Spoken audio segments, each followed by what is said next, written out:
नमस्कार फ्रेंड्स, मैं doctor Sumit Jaiswal, plastic and cosmetic surgeon. आज हम आपसे लाइपोसक्शन और टमी टक डिस्कस करने वाले हैं। लाइपोसक्शन मीन्स वो सर्जरी होती है जिसके द्वारा हम बॉडी का एक्स्ट्रा फैट निकाल सकते हैं।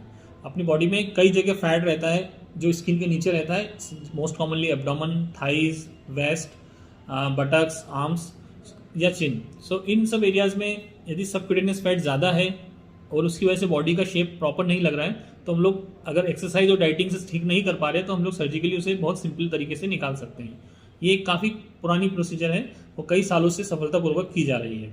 इसमें हम लोग स्किन में बिल्कुल एक छोटा सा होल करते हैं, उसके थ्रू कुछ सॉल्यूशन इन्फिल्ट्रेट करते हैं स्किन और मसल्स के बीच में, जिसके द्वारा जो फैट रहता है वो लिक्विफाई हो जाता है या पिघल जाता है और फिर उसी होल से उसको सक्शन करके निकाल देते हैं। इसमें कोई मेजर कट या निशान नहीं लगता है और जो भी सबक्यूटेनियस फैट है वो कम्प्लीटली निकल जाता है। इसके बाद थोड़ा स्वेलिंग आता है, उससे बचने के लिए और जो स्पेस क्रिएट हो गई उसको ऑब्लिटरेट या ख़त्म करने के लिए कुछ कंप्रेशन देके रखना रहता है, जिससे हम प्रेशर गारमेंट के द्वारा देते हैं। वो प्रेशर गारमेंट अगले 5 दिन, 7 दिन, 2 हफ्ते तक ज़रूरत के हिसाब से पहनना रहता है। अब प्रोसीजर में कितना समय लगता है वो डिपेंड करता है कितना वॉल्यूम हमें निकालना है और कितने एरियाज का साइमल्टेनियसली करना है। आज जो हम लोग प्रोसीजर कर रहे हैं वो करीब 40 ईयर ओल्ड लेडी है, जिसमें कि एब्डोमेन काफ़ी बड़ा है, उनका वेट भी करीब 100 के लगभग है, 100 kg के लगभग है और उसमें हम लोग एब्डोमेन का एरिया में लाइपोसक्शन करने वाले हैं। कई लोग जिनमें प्रेगनेंसी के बाद या वेट लॉस के बाद या बिना किसी कारण के स्किन भी बहुत ज़्यादा रहती है, लूज स्किन रहती है, तो उन केसेस में सिर्फ लाइपोसक्शन करने से उतना फ़ायदा नहीं मिलता क्योंकि हम लोग स्किन नहीं निकालते लाइपोसक्शन में। सो उस तरह के केसेस में हम लोग टमी टक प्रोसीजर करते हैं। टमी टक में लाइपोसक्शन प्लस स्किन एक्सचेंज किया जाता है, जिसके द्वारा जो फैट है वो पूरा निकल जाता है, जो लूज स्किन है वो निकल जाती है और यदि हमें मसल्स की वीकनेस लगती है एब्डोमेन की तो मसल्स को भी टाइट किया जाता है। ये जो प्रोसीजर रहता है इसमें करीब 2 से ढाई घंटे समय लगता है और मोस्टली 1 डे या 2 डे हॉस्पिटल स्टे की ज़रूरत रहती है। 2 दिन के बाद आप लगभग सारी एक्टिविटी कर सकते हैं एक्सेप्ट सीवियर एक्सरसाइज, बाकी अपना रूटीन एक्टिविटी सारी स्टार्ट कर सकते हैं। प्रेशर गारमेंट हम लोग पहनने का एडवाइस करते हैं जो आपको अगले 2 हफ्ते तक पहनना पड़ सकता है। जो प्रोसीजर किस तरह से की जाती है और उसमें कितना समय लगता है, उसकी माइनर जो स्टेप्स रहती है वो हम आपको इस सर्जिकल वीडियो के माध्यम से समझाते हैं। यदि आपकी कुछ और क्वेरीज है तो आप हमें कमेंट में या व्हाट्सएप पे मैसेज के द्वारा पूछ सकते हैं। अब लोगों का क्वेश्चन रहता है कि इसमें क्या क्या साइड इफेक्ट कॉमनली होते हैं या क्या क्या इसमें रिस्क फैक्टर हैं। सो इसमें हम लोग जो कोई मेजर ऑर्गन इन्वॉल्व नहीं होता है, सुपरफिशियल रहते हैं, स्किन और मसल्स के बीच में रहते हैं, तो स्किन से रिलेटेड साइड इफेक्ट हो सकते हैं, जैसे स्वेलिंग होना, रेडनेस होना, अनइवननेस होना या कहीं लम्ब जैसा फील होना या रेयरली सीरोमा फॉर्मेशन होना। तो ये सब चीज़ें अगर होती भी हैं तो टेम्प्रेरी होती हैं और अगले कुछ दिनों में अपने आप सेटल हो जाती है। जैसे स्वेलिंग होती है या कहीं पे ब्रूजेज होते हैं, ब्लैक रेड पैचेस होते हैं, तो अगले 2 से 3 हफ्ते में वो सेटल हो जाते हैं। यदि किसी को रेयरली जिसमें बहुत ज़्यादा वॉल्यूम निकालते हैं उसमें कुछ वाटर कलेक्शन होता है जिसे सीरोमा बोलते हैं, फैट लिक्विफाई होने की वजह से, यदि वो होता है तो वो भी बहुत आसानी से मैनेजेबल होता है। बाकी potential risk of infection her surgery में होता है, उसके लिए हम प्रॉपर प्रिकॉशन लगते हैं, पोस्ट ऑपरेटिव एंटीबायोटिक लेते हैं, तो वो होने का कोई संभावना नहीं के बराबर रहता है।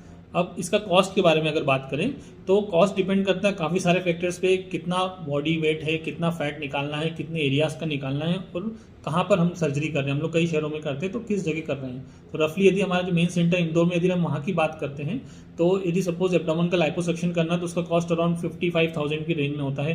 एब्डोमेन और थाइस का करना है तो अराउंड 65 to 70,000 हो जाता है। यदि टमी टक करना है उसमें काफ़ी सारी रेंज रहती है, किसी का वजन 60 kg रहता है, किसी का 100 रहता है। यदि 60 kg का वेट है सपोज और उसमें सिर्फ टमी टक करना है तो कॉस्ट रफली उसका अराउंड पड़ेगा आपको 65,000 करीब या 60,000 करीब। यदि वेट ज़्यादा है, पेशेंट का 70, 80, 90 किलो है या उससे ज़्यादा है तो कॉस्ट सिर्फ टमी टक की 75, 80, 85, 90,000 तक हो सकती है। कई बार लोग बोलते हैं होल बॉडी लाइपोसक्शन, तो होल बॉडी लाइपोसक्शन ऐसी कोई चीज़ नहीं होती, हमें एरिया के हिसाब से बात करना रहता है, जैसे एब्डोमेन का, थाइस का, हिप्स का, लव हैंडल्स का, आर्म्स का और चिन का। सपोज इतना पूरा एरिया का करना है, पेशेंट का वजन है मान लीजिए 80-90 kg है, हाइट 5'3" है, तो अगर ये सब करते हैं, इंदौर में करते हैं तो रफली कॉस्ट 1.2 लाख 1.25 लाख डिपेंड करता है। ये कुछ फिक्स नहीं है, अगर वेट ज़्यादा है, बॉडी हाइट ज़्यादा है तो उसके हिसाब से बढ़ जाता है।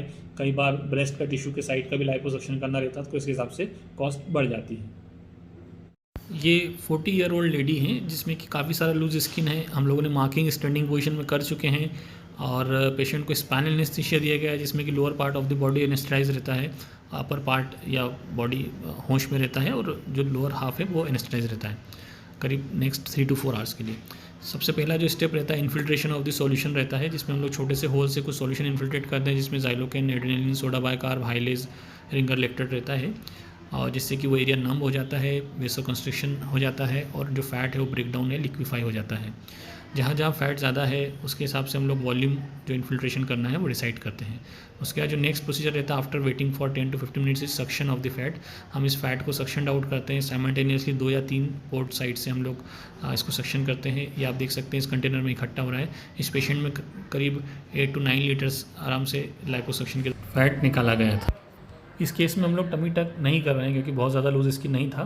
सो इसमें प्रॉपर कंप्रेशन देने की ज़रूरत है। कंप्रेशन देने से जो स्किन है उसकी स्वेलिंग कम होती है और स्किन टाइटली चिपक जाती है अंडरलाइंग मसल से, तो लूजनेस कम हो जाती है अगले कुछ हफ्तों या महीनों में। जस्ट पोस्ट ऑप आप अगर रिजल्ट देखेंगे इसमें तो आपको काफ़ी समझ में आएगा कि सिग्निफिकेंट उसमें अंतर आया है आफ्टर वियरिंग प्रेशर गारमेंट।